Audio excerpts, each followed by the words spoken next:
Hearing the French soldier cry out again and again, Paul grabbed a handful of mud and forced it into the soldier's mouth. Afterward, he took off his helmet, fixed it onto a stick, and raised it above the crater. In an instant, the helmet was blown apart.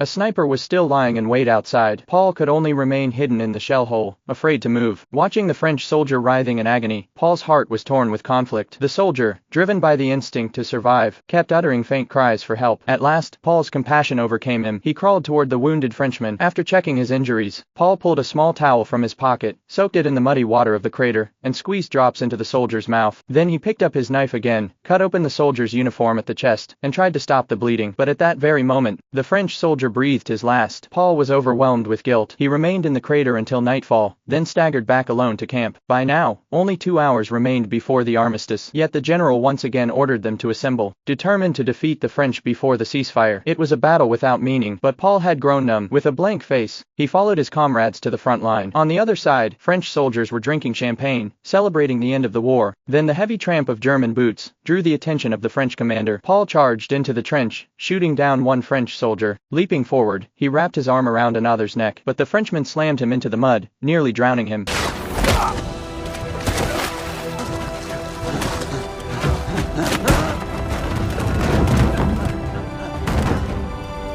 At that very moment, the armistice hour arrived. The two men looked silently at each other. Suddenly, a French soldier struck from behind, driving a blade into Paul's heart. In the final minute before the war ended, Paul fell, forever left behind on the Western Front.